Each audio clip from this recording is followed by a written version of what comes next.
News Radio 840 WHAS. Good Sunday morning. Coming up on today's Louisville Real Estate Show. Can you be spied on? Is it legal? And if you are being spied on while you're looking at a home, are there things you can do to stack the odds in your favor? Also, a very special guest with me today. And what temperature do you set your thermostat to in the summertime? We've got expert advice, and it may shock you. It did me. Hi again, everybody. Bob Sokoler.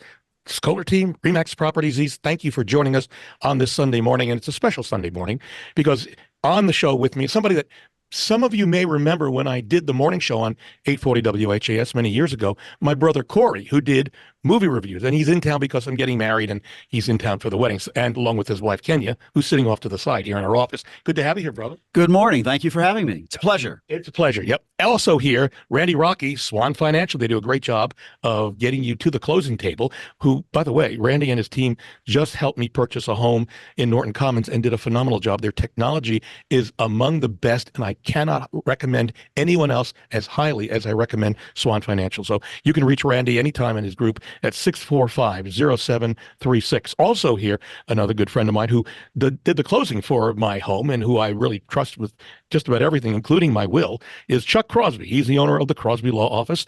He does wills, including closings for your home, powers of attorney, foreclosure defense, and a variety of other things. You can reach Chuck at 499-6360. And as I always say, if you are thinking of selling your home now or in the near future, I would love, love, love to help you. All you need to do is call me, preferably not this week because I'm out of town on hopefully a honeymoon, but you can reach me anytime other than that. And I even will take a phone call on the honeymoon. Test me. See if I pick up on the phone call while I'm on the honeymoon. 376-5483 is my direct number. Come out free, no obligation analysis. We'll talk about the process, see what the home is worth by using computer and getting comps in your area, comparables in your area, and come up with a very accurate price for what you can get for your home and a time frame for selling it. Again, 376-5483, or go to bobsellslouisville.com.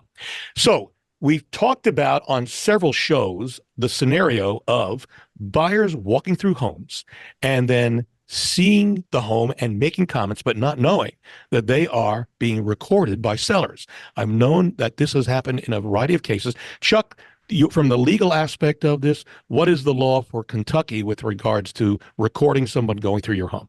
Well, there's a couple of different things. You have a security system in your house. Presumably, if you have a Ring doorbell, is that what we're talking about? Or have you specifically attempted to record a conversation to which you are not a party? Okay.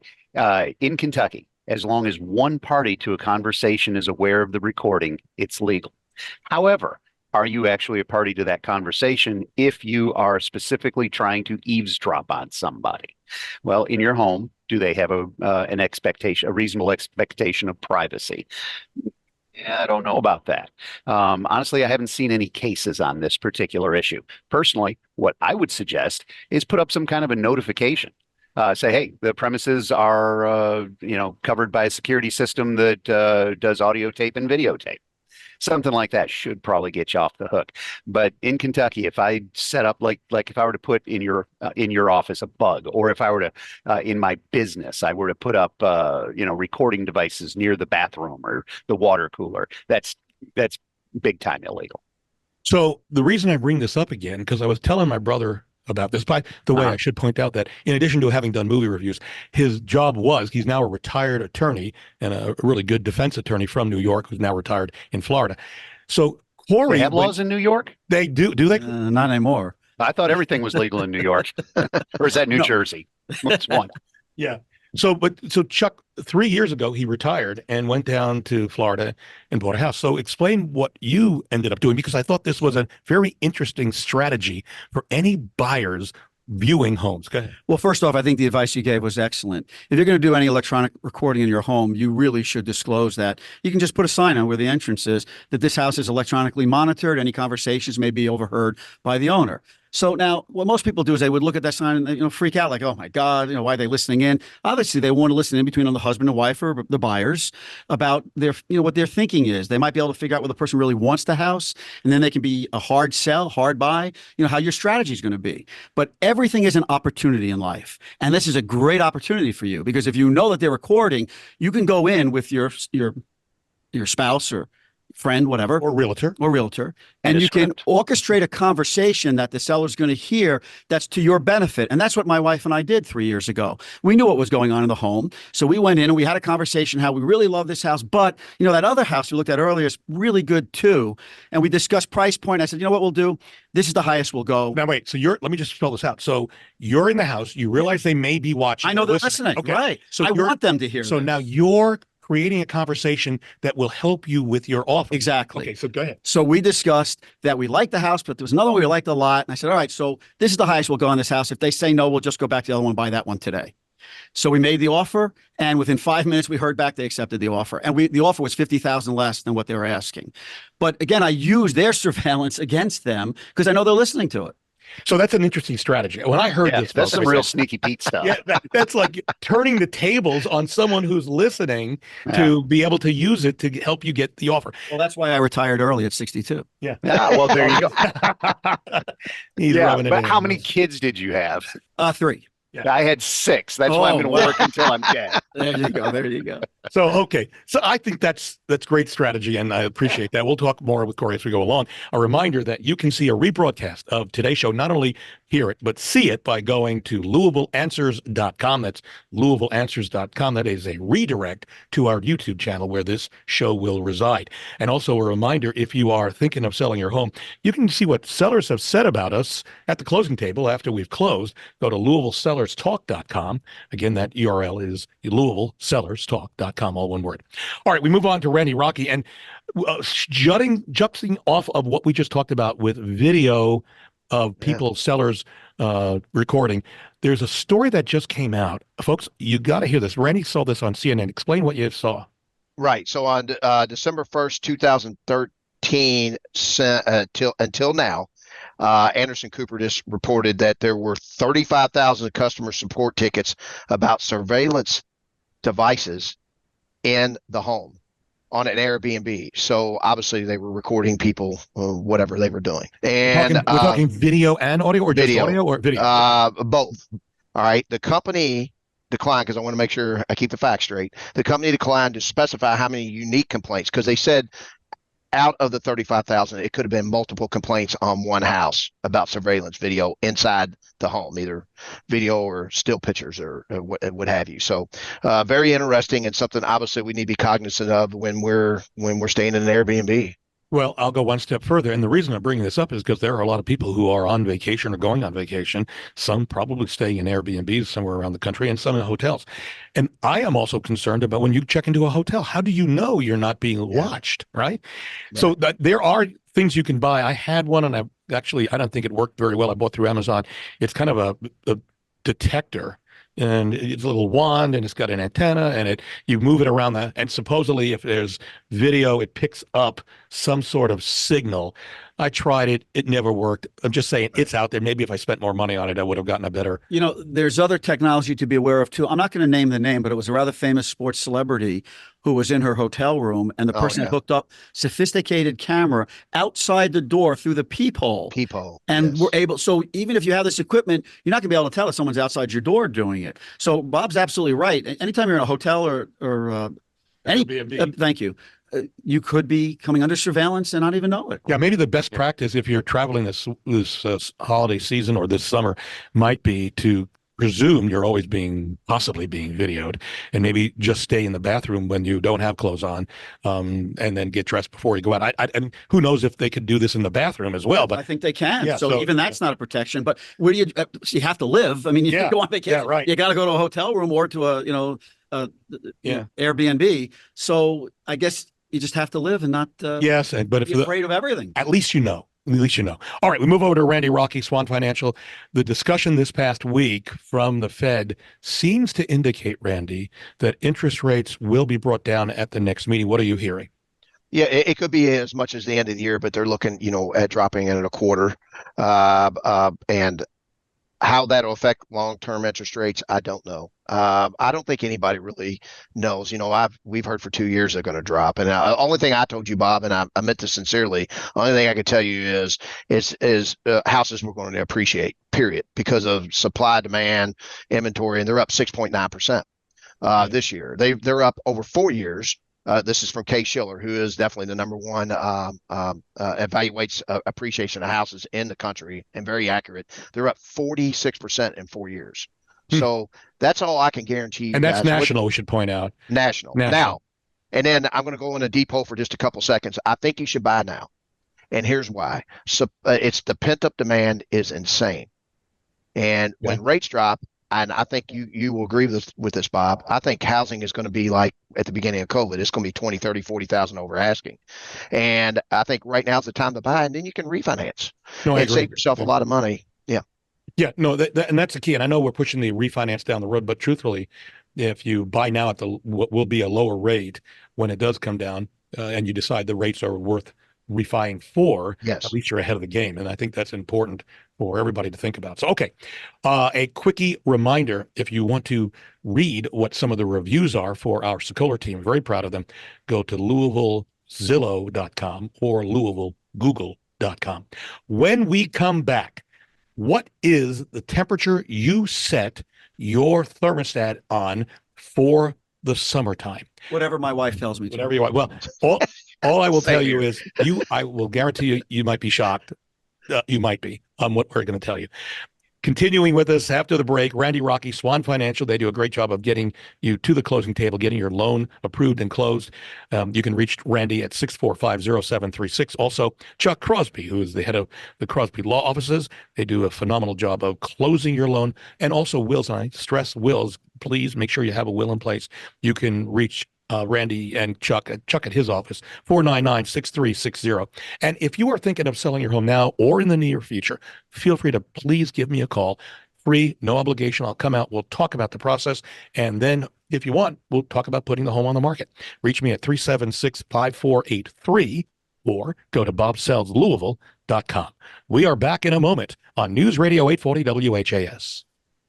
News Radio 840 WHAS, Bob Sokoler, the Louisville Real Estate Show. Thank you, Barbara Corcoran, for your endorsement. We appreciate it, and we love her friendship. You can see Barbara on Shark Tank, either on Channel 11 or on CNBC on reruns. Continuing with us, Chuck Crosby, who's the head guy over at the Crosby Law Office. You can reach Chuck for closings or even wills or powers of attorney. You can reach him at 499-6360.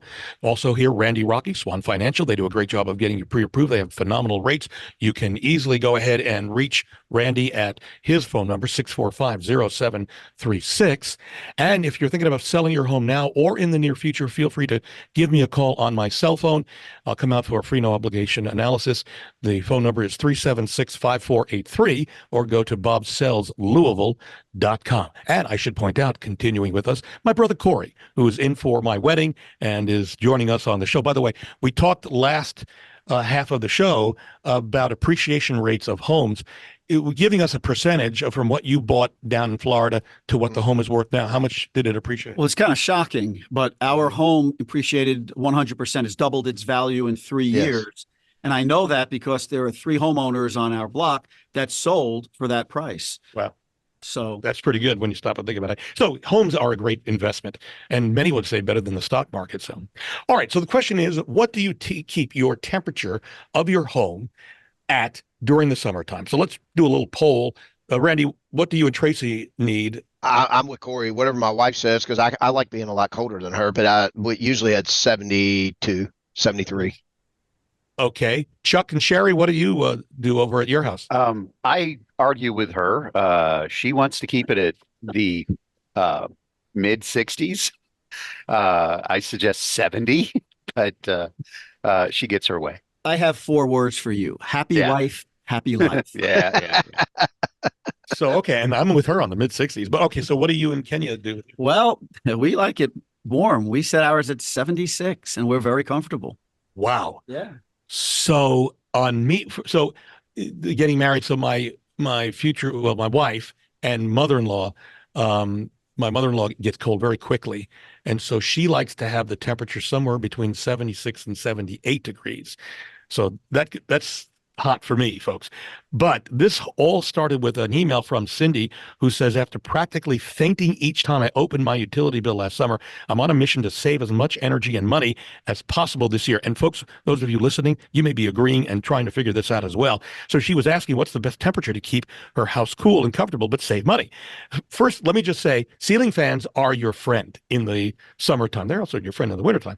But I have, in this new house I have, in my great room, I don't have a ceiling fan. I have a light fixture, but I've talked to my wife, that let's put in a ceiling fan with a light fixture because it will help us keep it cooler when mom is not in here. She's living with us until her condo is built, and then at the same time keep it as possibly as warm as possible for her. So officially, according to those who are in the know, these are experts who are polled, setting your thermostat at 78 degrees can keep utility bills down. One of the AC mistakes that spikes your bill is setting the thermostat too low during the summer.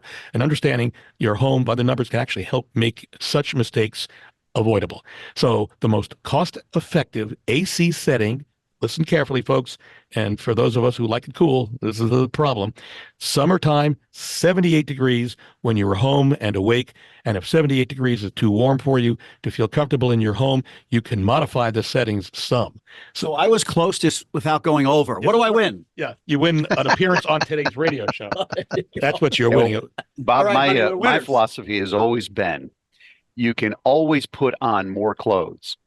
There's a point at which you can't take it off anymore. Well, so keep it cold. Here's the cute thing.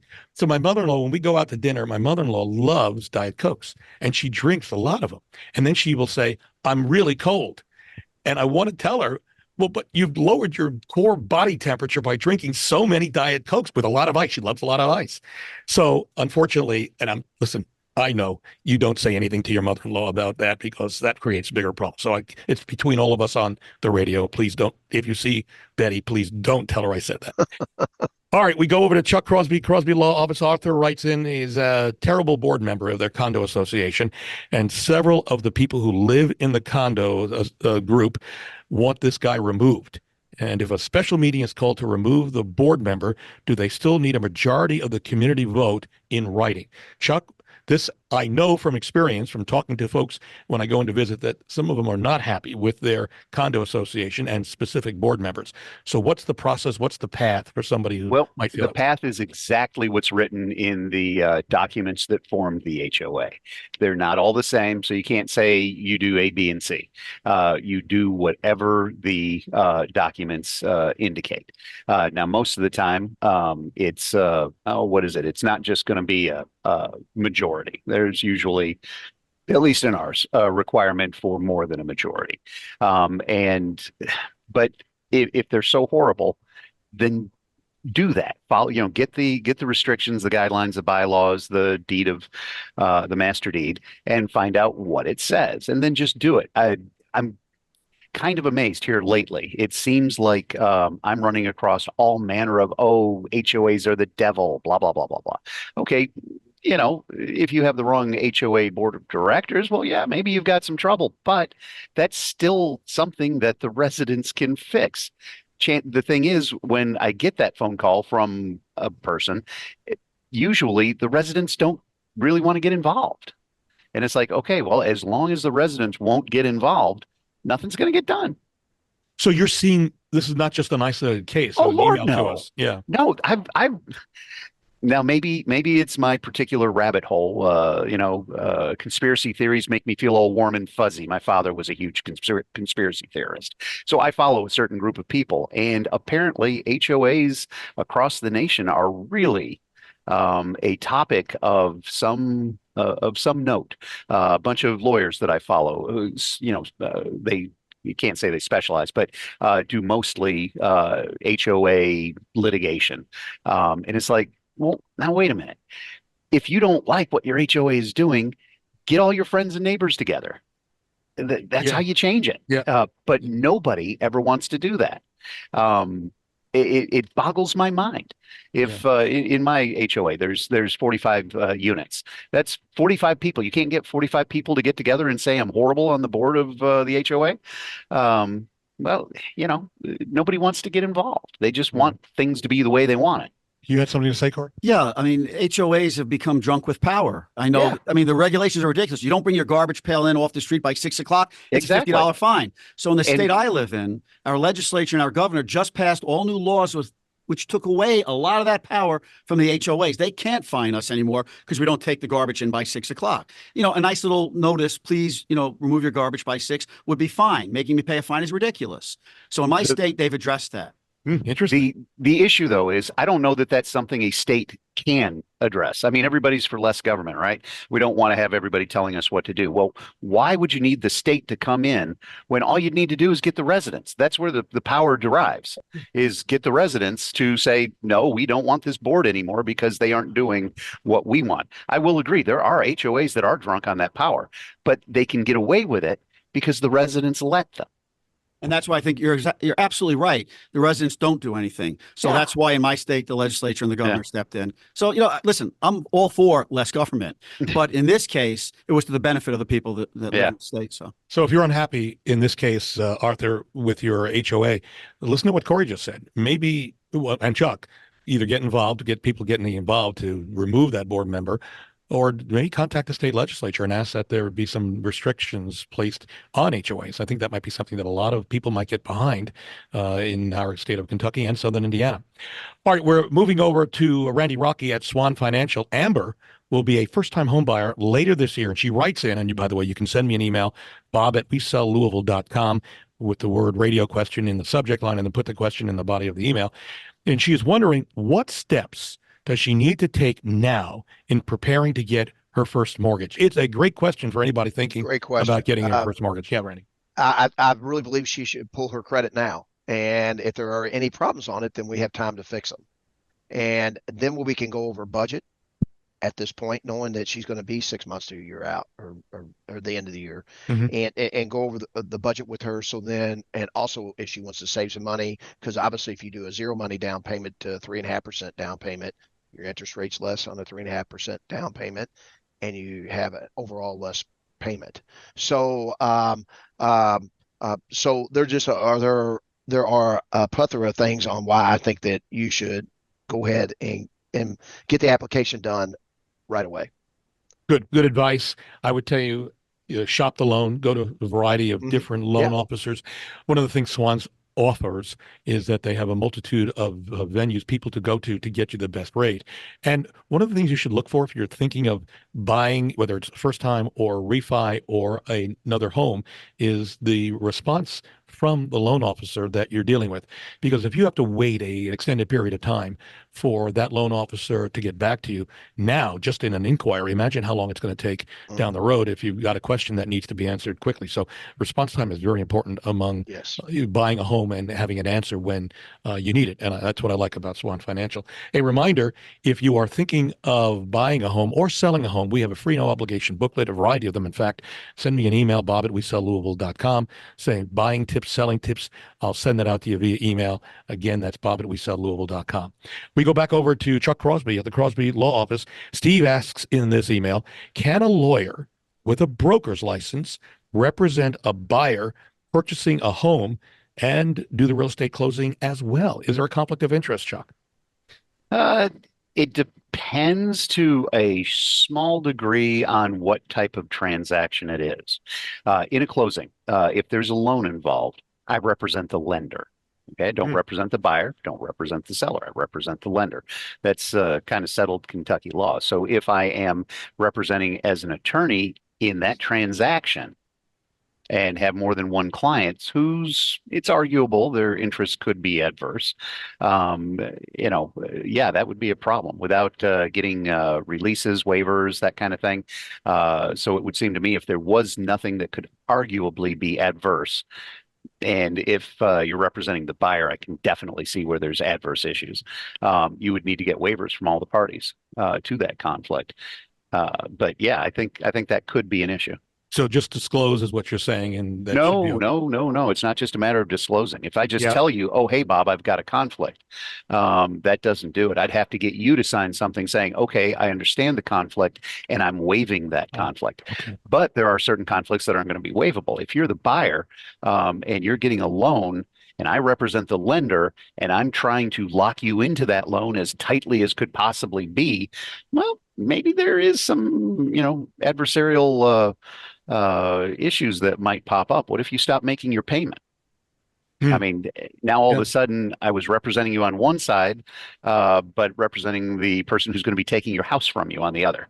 That's just that would not be something I would want to get involved in. That's why at any closing, if somebody pops up and asks me a legal question or asks me for advice or says something like, I trust you, we go down that rabbit hole that I represent the lender. I don't represent you. I can't give you any legal advice. If this issue is something that you're worried about, I can give you the names and phone numbers of several very good lawyers who would be able to represent you. Do you want to do that? Yeah, so a great point, and you want to avoid conflict of interest every step of the way. We are actually out of time, folks. I appreciate being here. Chuck Crosby, who is the head guy over at the Crosby Law Offices. Not only do they do a great job at real estate closings, they also do wills, powers of attorney, foreclosure defense, commissioner sales, and the list goes on. You can reach Chuck at 499-6360. Also, Randy Rocky, Swan Financial, they are phenomenal at getting you pre-approved and to the closing table for a home purchase. You can reach Randy anytime at 645-0736. My thanks to my brother Corey, who's in for the wedding, and I appreciate him being here and involvement with the show. Thank you, brother. Thank you for having me. It was a pleasure. And if you are thinking of selling your home now or in the near future, you can reach me really anytime. I am here. You can call me on my cell phone. I'll come out. It's a free, no obligation analysis. I'll come out. It's me. No home too big, no home too small. You can reach me at 376-5483 or go to bobsellslouisville.com. Coming up on next week's show, do you have a small space, maybe a small room or a small home? We've got clever hacks to transform your home into a spacious oasis. That's it for this week. Have a great weekend, everybody. I'm Bob Sokoler, the Louisville Real Estate Show on 840 WHAS.